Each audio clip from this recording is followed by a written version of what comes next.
गुरुदेव, अब केवल आप ही मुझे मार्ग बता सकते हैं इस कलयुग को रोकने का। हनुमान, इस संसार में युगों का निर्धारण समय के आधार पर नहीं, बल्कि उसमें वास करने वाले धर्म के आधार पर होता है। जैसे जिस युग में धर्म के चारों चरण सत्य, तप, पवित्रता और दान का वास है, उसे सत्य युग कहते हैं। त्रेता युग में धर्म के 3 ही चरण शेष रह जाते हैं और द्वापर में केवल 2। और जिस दिन इस संसार से सत्य, तप, पवित्रता और दान का नाश हो जाएगा, उस दिन आरंभ होगा कलयुग। कलयुग कलयुग कलयुग। फिर चाहे कलयुग का समय आया हो अथवा नहीं।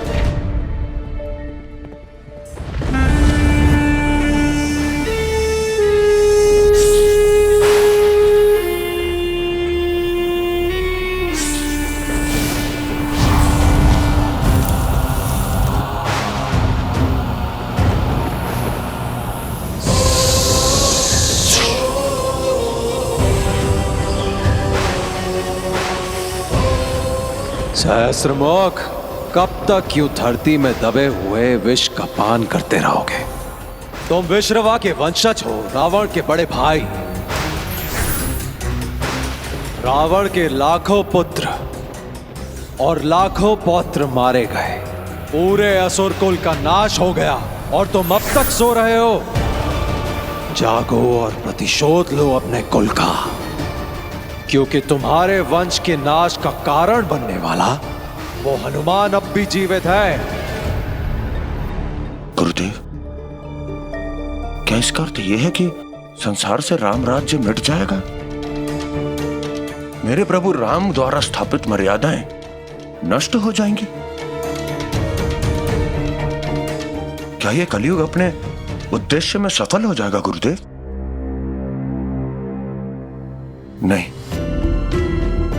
गुरुदेव, यदि ऐसा हुआ तो मेरा इस संसार में होना व्यर्थ हो जाएगा। हनुमान, सत्य तो यह है कि अब तुम ही इस संसार के रक्षक हो। अब केवल तुम ही सत्य, तप, पवित्रता और दान की रक्षा करके कलयुग को समय से पूर्व आने से रोक सकते हो। किंतु गुरुदेव, मैं ऐसा कैसे कर सकता हूं? इसका उत्तर भी तुम्हारे हृदय में छिपा है। गुरुदेव, मेरे भीतर तो केवल प्रभु श्री राम बसते हैं, और बसती है तो केवल उनकी भक्ति। इसी भक्ति को तो जन जन के हृदय में स्थापित करना है हनुमान। अब केवल राम नाम और उनकी मर्यादाओं को जन जन के मन में स्थापित करके कलयुग को समय से पूर्व आने से रोक सकते हो।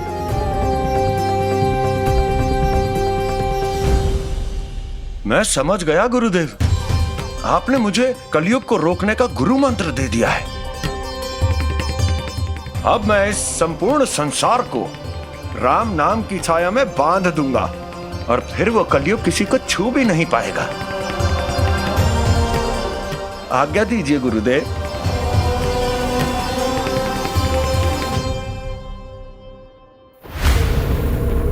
सहस्त्रमुख, जागो सहस्त्रमुख, जागो, क्योंकि तुम सोते ही रह गए और तुम्हारे कुल का नाम लेने वाला कोई बच्चा तक नहीं बचा।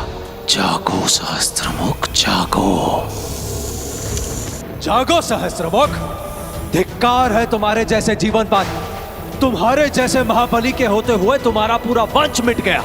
तुम यहाँ शांति से सो रहे हो और असुर कुल की आत्माएं अपने प्रतिशोध के लिए छटपटा रही हैं। जागो सहस्त्रमुख, जागो, जागो।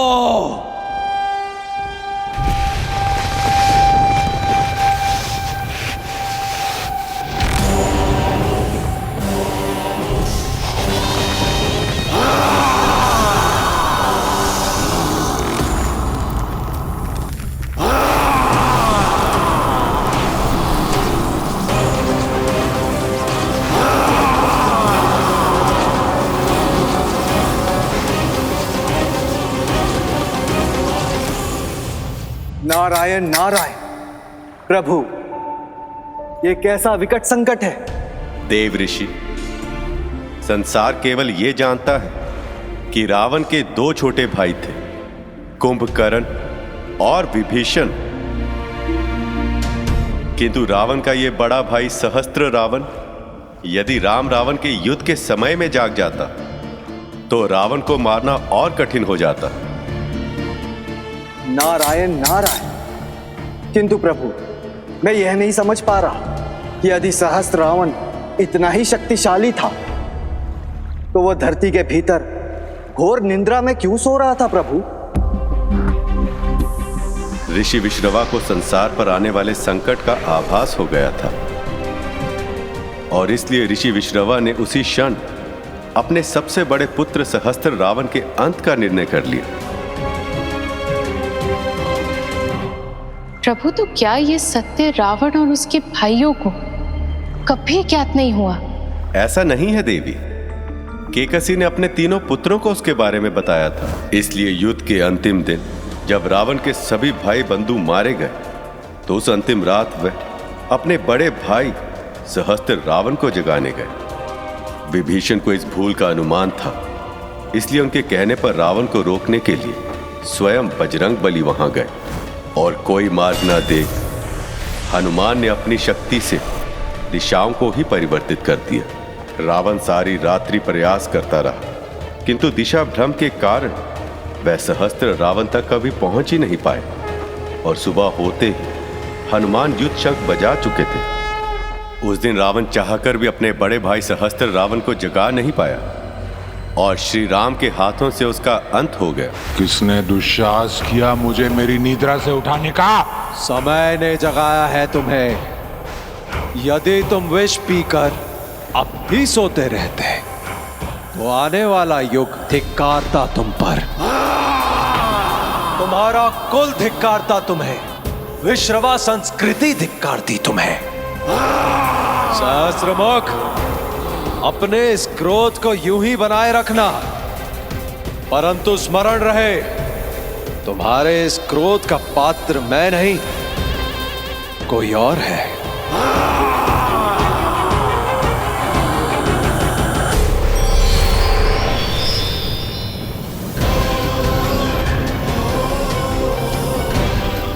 कौन है वो? कौन सा कुल, कौन सी संस्कृति?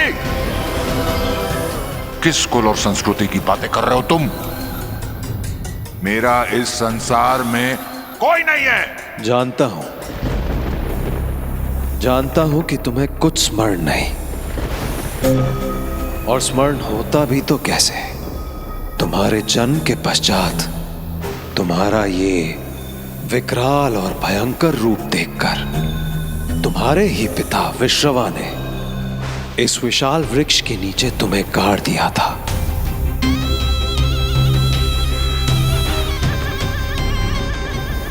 मेरे पिता विश्रवा?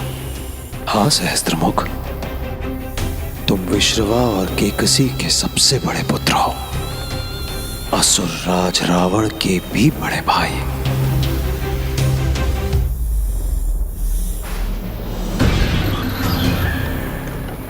मेरे पिता है, मेरी माता है, मेरा भी भाई है, मेरा भी परिवार है। मैं इस संसार में अकेला नहीं हूं।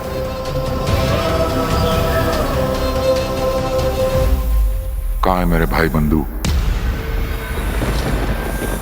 कहाँ है मेरा परिवार? सब के सब मारे गए, परंतु तुम्हारे कुल और परिवार के नाश का जो कारण है वो अब भी जीवित है। कौन है वो जिसने मुझसे मेरा परिवार छीना?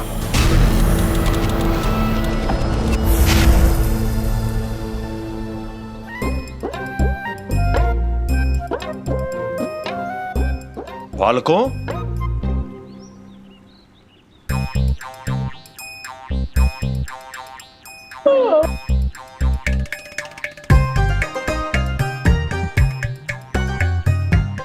ये गदा अभ्यास के समय विश्राम? हनुमान जी, आपके बिना कोई अभ्यास करने की इच्छा ही नहीं होती है। तो लो, मैं आ गया। चलो अब अभ्यास आरंभ करें। हनुमान जी, क्या है कि एक बार विश्राम करने के बाद कुछ कार्य करने का मन ही नहीं हो रहा। हनुमान जी, और भूख भी बहुत लग रही है। यदि आपकी आज्ञा हो तो हम बनवारी काका के बाग से चोरी से आम तोड़ लाएं। चोरी? हाँ हाँ, अवश्य अवश्य। आलस्य, काम ना करने की इच्छा, चोरी करने का भाव, कहीं इनके बाल मन पर कलयुग का प्रभाव तो नहीं पड़ रहा? चोरी से आम तोड़ लाएं?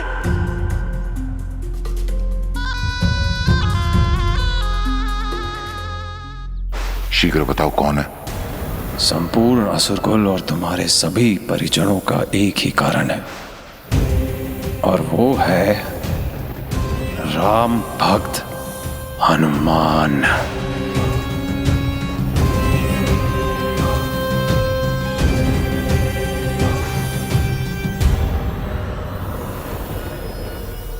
मुझे इनके मन को टटोलना होगा कि कलयुग का इनके मन पर कितना प्रभाव है।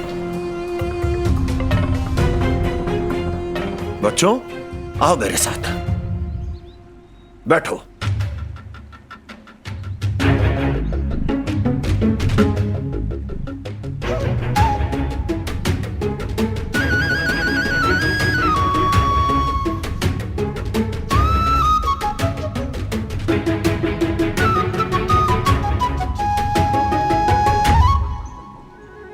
हाँ तो बालकों, एक बात बताओ, क्या तुम्हें किसी पर क्रोध भी आ रहा है? क्रोध की तो बात ही मत कीजिए हनुमान जी। हम आपकी हनुमान सेना है, फिर भी हमारे परिवार वाले हमें बालक कहते हैं। क्रोध नहीं आएगा क्या? बताइए। हाँ हनुमान जी, मुझे तो सबसे अधिक क्रोध फलों के रक्षकों पर आता है। मन तो ऐसा करता है जैसे आपने सूर्य देव को फल समझकर निगल लिया था ना, ऐसे ही उन फलों के रक्षकों का भक्षण कर लूं। तो देर किस बात की? जब हम यमदूतों से लड़ सकते हैं तो उन रखवालों को पाठ भी पढ़ा सकते हैं। चलो मेरे साथ। ठहरो, ठहरो बालकों, ठहरो। हे प्रभु राम।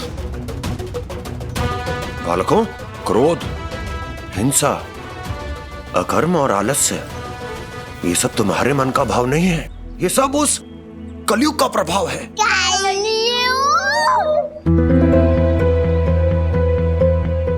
कौन है ये हनुमान जी? बालकों, बस इतना समझ लो कि तुम्हारे मन को भटकाने वाला एक रोग है।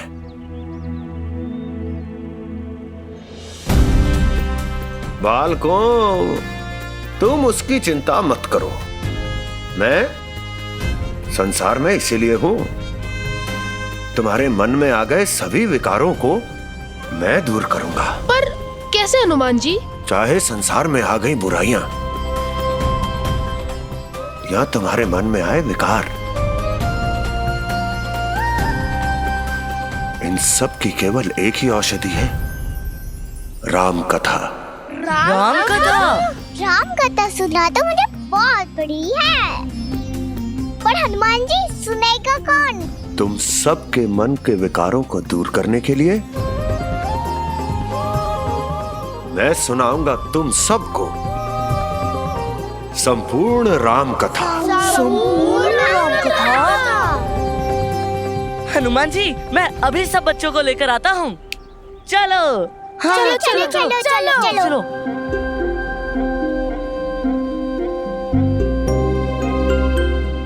राम कथा के द्वारा ही जन जन के हृदय में भक्ति को स्थापित किया जा सकता है, और जहां भक्ति का प्रकाश हो वहां कलयुग का प्रभाव पड़ ही नहीं सकता। बालकों, मेरे प्रभु श्री राम मंगल भवन अमंगलहारी हैं। उनका केवल नाम लेने से ही मन की सारी बुराइयां और जीवन के सभी अमंगल दूर हो जाते हैं। और बचता क्या है? बोलो। बचता है तो केवल मंगल ही मंगल, शुभ ही शुभ। तो इसलिए मैं आज तुम्हें उन्हीं मर्यादा पुरुषोत्तम, सभी गुणों के धाम प्रभु श्री राम की कथा सुनाने जा रहा हूँ। हनुमान जी, जब प्रभु श्री राम की इतनी बड़ी महिमा है तो उनकी कथा भी कितनी लंबी होगी। वही तो मैं भी कह रही थी हनुमान जी। परंतु अब बिना देरी किए राम कथा आरंभ कीजिए, नहीं तो हमारे मन के विकार पहले से और बड़े हो जाएंगे। तो सुनो बच्चों, सभी दुखों, कष्टों और विकारों को दूर करने वाली पावन मन भावन श्री राम कथा। बालकों, ये कथा आकाश से भी बड़ी है, और यदि 7 समुद्र से बनी स्याही से भी इसे लिखना चाहें तो कोई ना लिख पाए। इतनी लंबी और बड़ी राम कथा तो आज बहुत आनंद आएगा। तो बच्चों, जो जानता है वो जानता है, किंतु जो नहीं जानता वो जान ले। चैत्र मास की 9वीं तिथि को सबको प्रसन्नता देने वाले मेरे प्रभु श्री राम ने इस संसार में जन्म लिया था, किंतु उस अधर्मी रावण ने छल पूर्वक माता सीता का हरण किया, और इसलिए प्रभु श्री राम ने उसका अंत कर संपूर्ण संसार में राम राज स्थापित किया।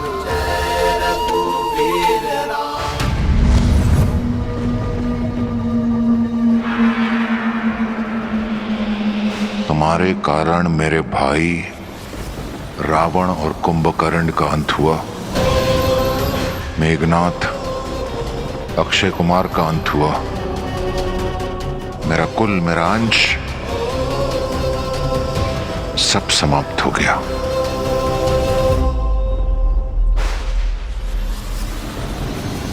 तुम्हारी मृत्यु ही होगी मेरे परिवार के लिए सच्ची श्रद्धांजलि। हनुमान जी, यह कथा आरंभ हुई या समाप्त, कुछ समझ नहीं आया। मंगल, हरि अनंत, हरि कथा अनंता। मेरे प्रभु श्री राम की कथा तो कभी समाप्त हो ही नहीं सकती। वो तो मैंने तुम लोगों को गागर में सागर के समान पूरी राम कथा सुना दी। पूरी राम कथा? और बस इतनी सी?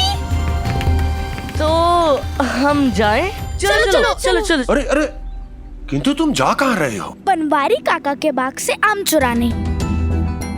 इतनी लंबी राम कथा सुनते सुनते भूख जो लगाई। चलो चलो चलो चलो चलो चलो।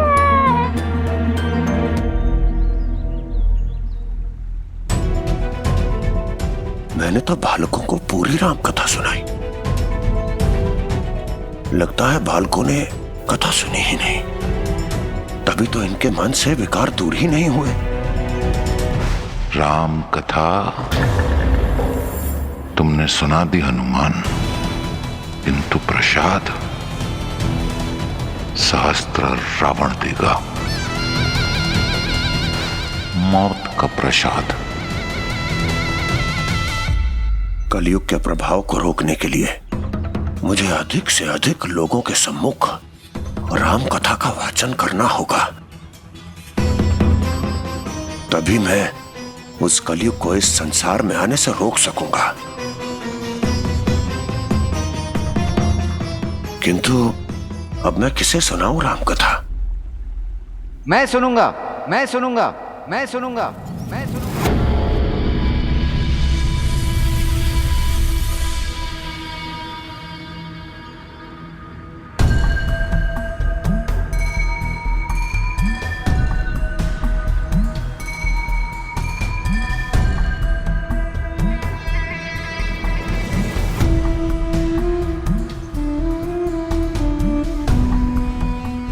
किंतु तुम कौन हो? नंदीग्राम में तो तुम्हें कभी देखा ही नहीं। बहुत दूर से आया हूं, पुष्कर द्वीप से। मैंने सुना है आप राम कथा ऐसी सुनाते हैं कि जीवन के सारे विकार दूर हो जाते हैं और मन को बहुत शांति मिलती है। नहीं नहीं, ये मेरी नहीं, ये तो राम कथा की महिमा है। हनुमान जी, मैं पुष्कर द्वीप से आपके लिए कुछ मीठे फल लाया हूं। मैं चाहता हूं कि राम कथा सुनाने से पहले आप इसे स्वीकार करें। फल तो मुझे अत्यंत प्रिय है, मैं भला उन्हें कैसे मना कर सकता हूँ। तो लाओ, कहाँ है मीठे फल? आप स्थान ग्रहण कीजिए, मैं अभी ले आया। अवश्य।